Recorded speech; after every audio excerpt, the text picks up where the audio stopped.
Hello guys, it's me again, Bikolanahardinera, and welcome ulit sa ating channel. For today's video, we're going to talk about Sedum Morganianum, or commonly known as burrito. So in front of you is my potted burritos, almost actually 1 year under my care. I just bought one stem, or I think one or two stems of it before, and this is the stem that I bought before, and now look at that. It grows, but for me, I consider Sedum burrito as a slow grower succulent.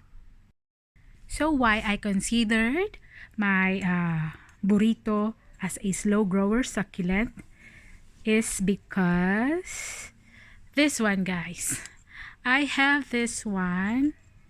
I propagated this one by leaves 8 months ago, and only the size is so tiny for 8 months old burrito. Only this size. Would you believe that?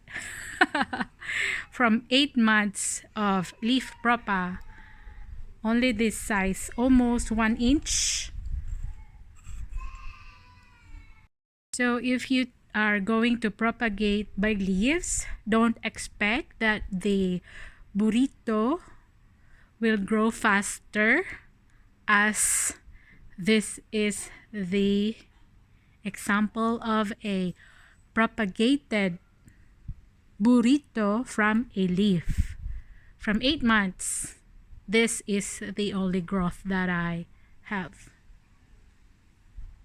So since this burrito is a slow grower succulent, I recommend to propagate them by stem cuttings. So now guys, since I do have lots of puffs on the middle, I'm planning to propagate the ones that is flowing down off the pot through stem cuttings.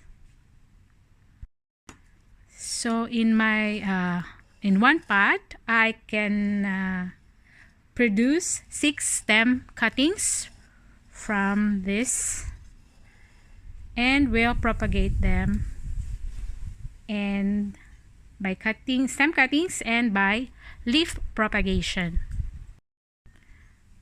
I decided to cut some stems for the puffs will grow a bit faster than the usual growing time. But this burrito grows, or the growing season of this one is during spring, and they are slow grower during winter.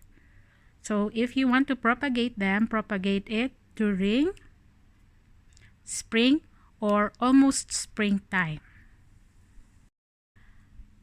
The fully grown size of this one can grow up to 4 feet long, and it takes for about 6 years to achieve that kind of size.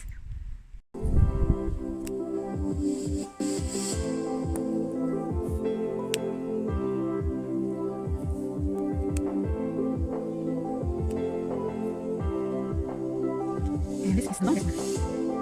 Yeah.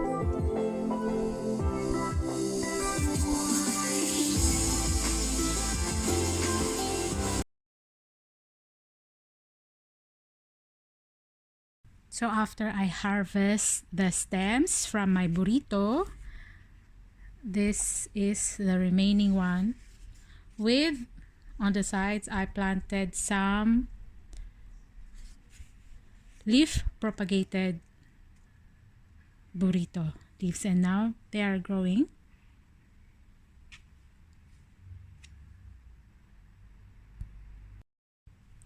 Make sure handle your burrito cuttings or plants with care, as the leaves are too sensitive and it might fall off. Oops, same as that one on the stem. See? And they also have a farina wax, or the powdery type, that protects them from insects.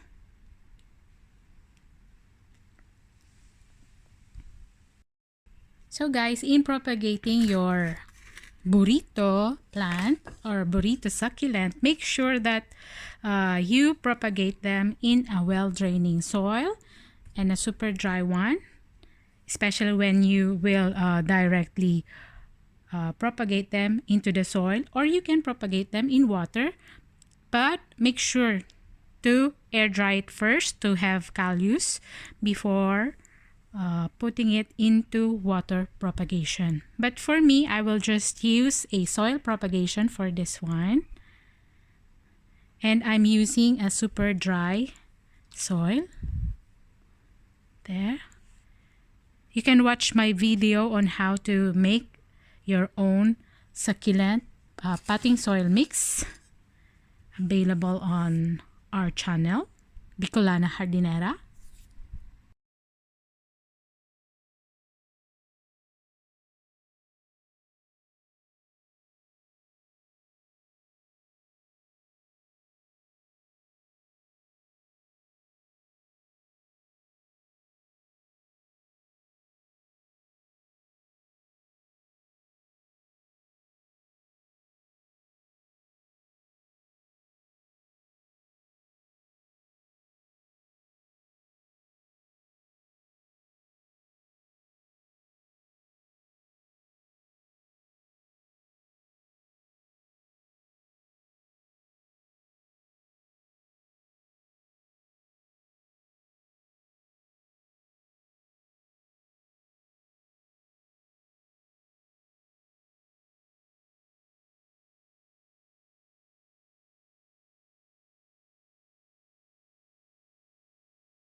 There you go guys, we're done propagating our stem cuttings and the leaves in soil.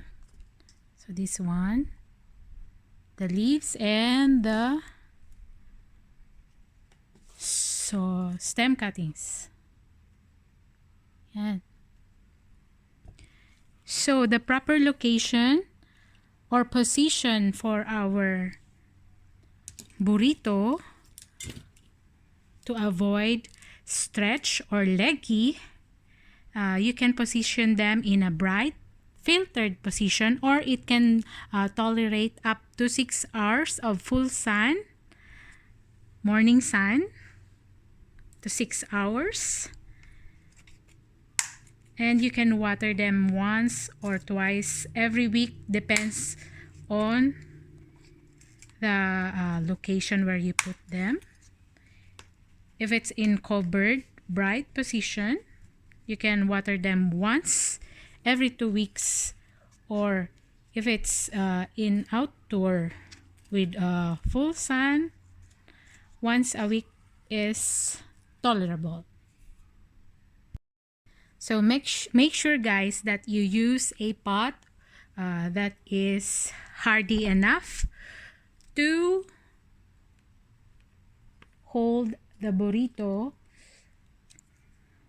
as this one can get heavy when they are growing. So hardy hanging pot or ceramic type of pot.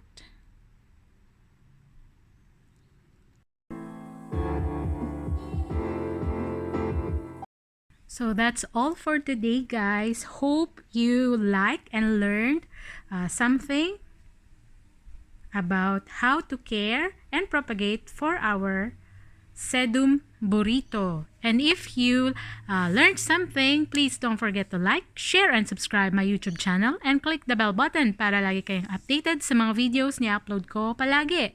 Thank you guys for watching. Bye-bye!